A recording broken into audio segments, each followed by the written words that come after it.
компютър.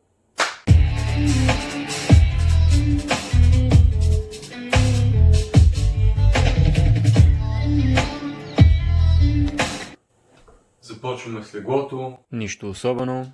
Продължаваме бюрото, което поддържам на денонощна база. То винаги стои подредено. Компютър, откъдето черпя своите знания, както училищни, така и извънкласни. Нощното шкафче, където няма нищо особено.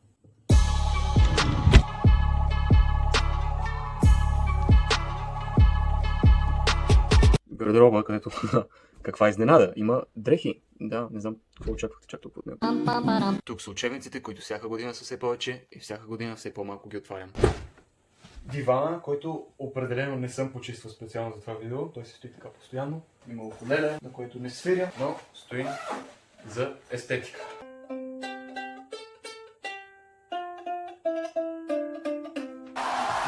Тук има сувенири от различни държави, които съм посетил. Библиотеката, от която съм прочел може би 10% от съдържанието й. Малко изкуство от 15 век. Това е много малка част от фигурките, които събирам. Интересен факт, който мога да ви споделя, е, че това всъщност е оригиналната Мона Лиза. Тази фувара е копие, а истинската е тук при мен в София. Това е така наречената музикална станция. Тук е скромната ми колекция от плочи. Това е грамофона, както казах. И няма да съм аз, ако не пусна малко Битлз, разбира се.